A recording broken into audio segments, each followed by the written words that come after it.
Welcome on in to Sports Memo Today. Interestingly enough, you see to my side, we got the whole Thursday crew back, and I say interestingly because it's the first time I have my producer, Robert, back with us behind the scenes. He does a terrific job doing all of our afternoon programming with Wager Talk TV.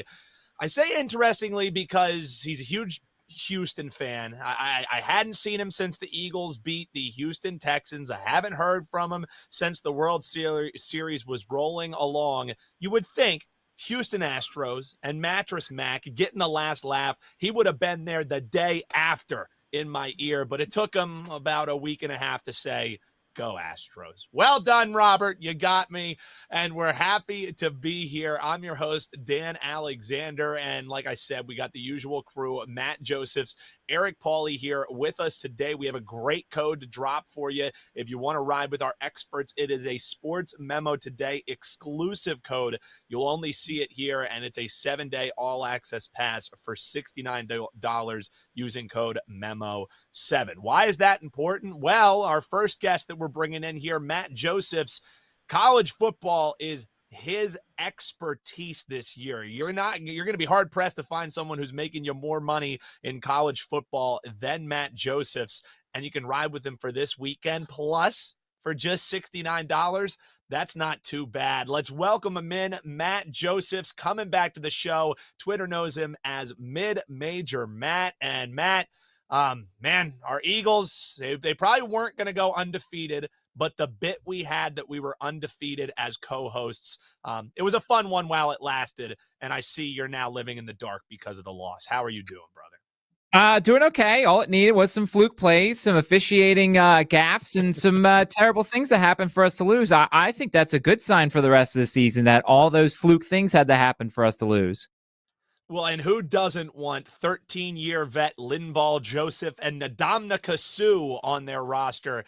That's what the Eagles just did, maybe getting Jordan Davis back for that Titans game to bolster that run defense that they badly need. They're going to be needing it this week as they're playing the Colts, but we'll be talking about that with Eric Pauly, who will probably victory lap the Commanders when he hops on. But let's talk a little Thursday night football, Matt. Love to get people some actionable info that they can get in their bet slips this evening. And the Packers, you could argue they saved their season with the win over the Cowboys. Me and Matt definitely not doing any crying for them boys in that one. But this Titans team, they just continue, I'll say, to be good while still being bad. Now, it's been 7 straight ATS covers for the Titans. The Packers are 0-5 in their last 5 games as a favorite. That's against the spread, of course, that they're 0-5. But, Matt, that's why I love talking with you, because we don't care about those trends that you see circling around Twitter. We care about the prop market, and you have one that's pretty interesting today. Where are you going in Thursday Night Football?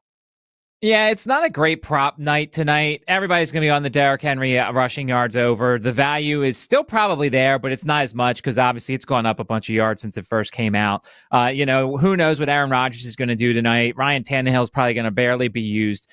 So I'm going to take a guy, and this could be a prisoner of the moment kind of thing. I'm going to take over 19.5 yards for Christian Watson's longest reception. If you watched the last game against the Cowboys, Watson was the deep wide receiver for the Packers in that one. And if you notice, the Tennessee Titans have given up a lot of deep passes this season. It's a common thread. It's the speedster for the opponent. It's the Brandon Cooks, the Alec Pierces, guys like that have beaten this secondary. It is a short week, and with the Titans being a team that you can't run on as well, Rodgers may have to throw the ball a little bit. One broken play in the cold, and Christian Watson goes over this number. So, yeah, it's not a great prop game, but I'll take a shot on Christian Watson building off of last week, going over his longest reception at 19.5 yards.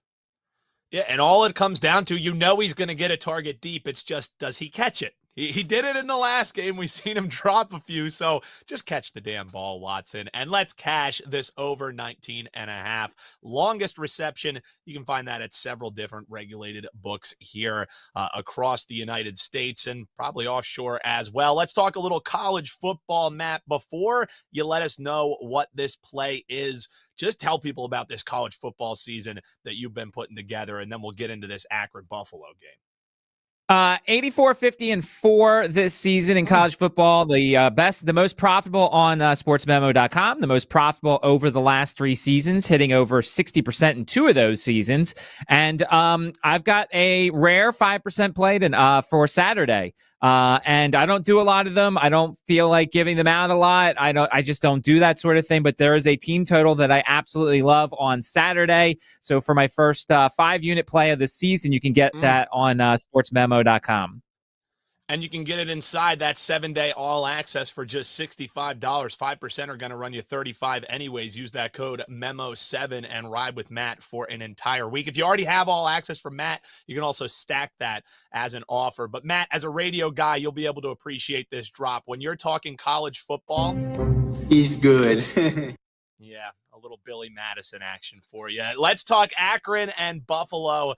If you've been on Twitter at all this week, you probably know there's a little bit of snow, maybe even thunder snow, which is an incredible name for a metal band that will be rolling through the Buffalo area. You think that might translate to a little offensive frustration for both of the teams, especially the one coming down from Akron, Ohio? How are you betting this game, Akron-Buffalo?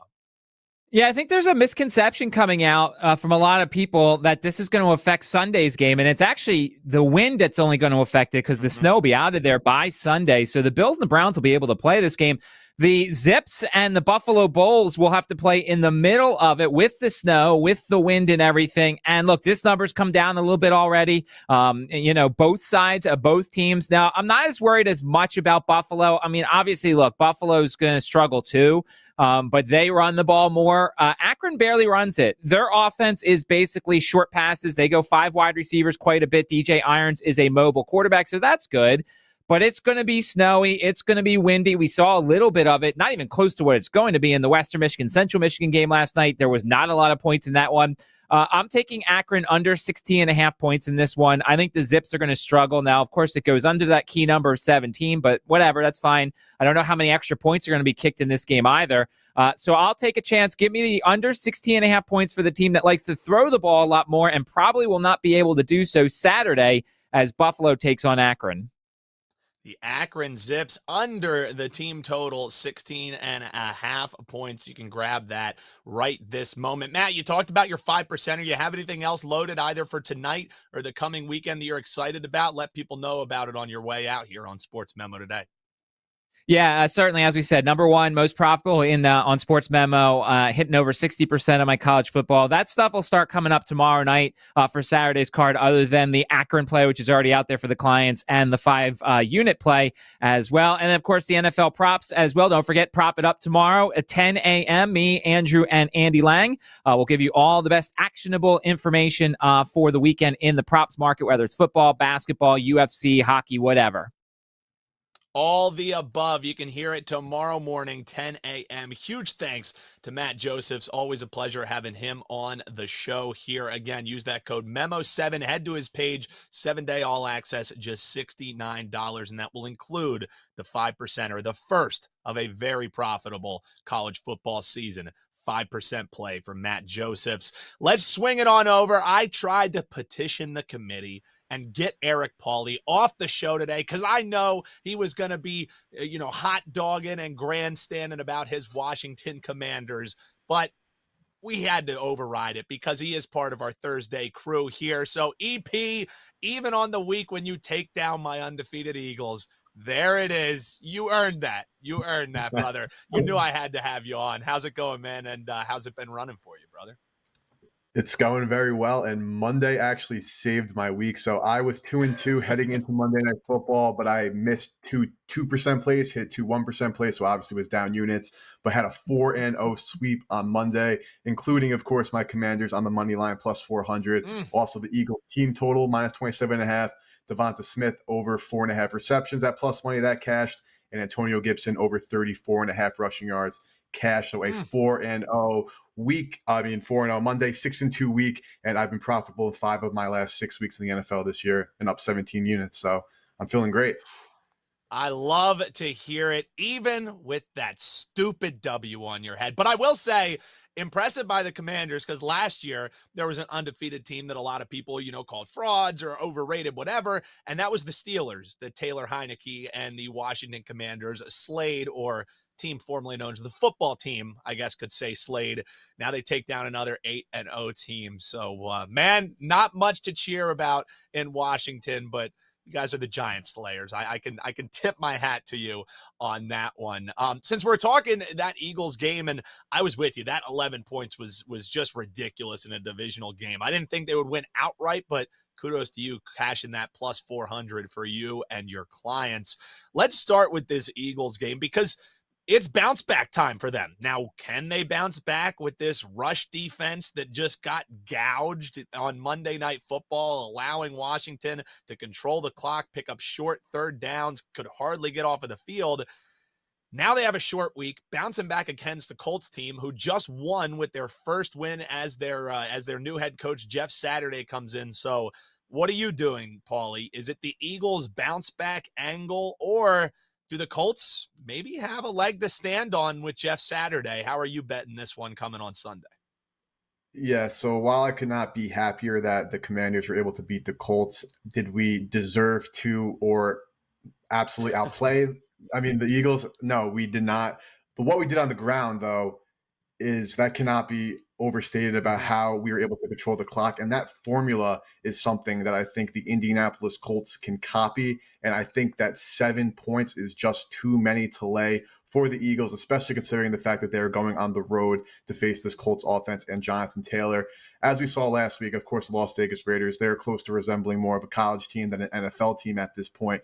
But looking at this matchup, I know literally in the past 20 minutes, the Eagles decided to sign Ndamukong Suh, which is a great signing for them to try to bolster that run defense. But it also indicates how big of a problem that gap in the middle that Jordan Davis left is for this squad.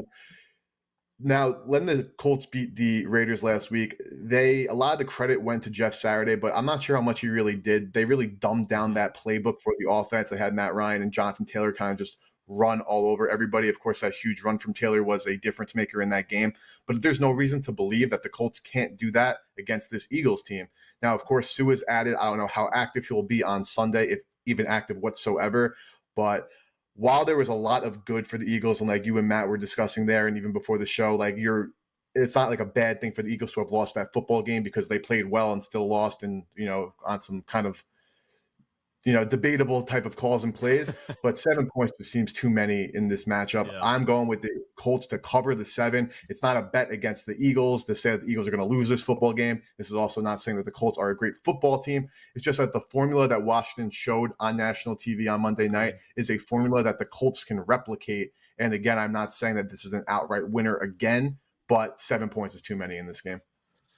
Here's one thing that I haven't heard on any other show, and why I was excited that you put this on the rundown for us to talk about here today, is because Nick Sirianni, part of the reason why he's the Philadelphia Eagles head coach is what he was able to do moving his personnel around as a coordinator with the Indianapolis Colts. And,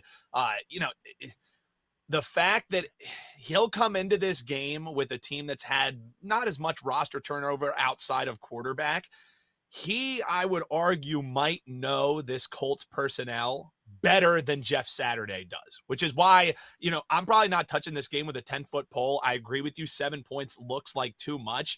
I would maybe even, I know you and I are teaser guys. You think the Eagles are going to win this game outright, it's a good teaser spot for them. If you don't think that this bounce back is real, you probably just stay away. Would you agree with that if you're able to get the Eagles down to a half point or a point? I know you're looking the other way with that 7, but at least strategy-wise, an Eagles teaser wouldn't be the worst thing for you. 100%. The Eagles are certainly a team that is on a radar for a tease. I have not locked in the Colts. This is not an official play of anything I've done. Yeah. But the one thing I will say is with Matt Ryan, this team is so different. Now, obviously, he got a lot of crap for playing poorly to start the season, which he did. He deserves it. But he is leaps and bounds better than this Sam Ellinger character that they try to insert into that starting lineup. So I think that kind of mix, and yes, it's a great point with Sirianni getting that job, but that was also 2 years ago now. Yes, there hasn't been much turnover, but this Colts defense is legitimate. And that's really what's going to keep this game tight.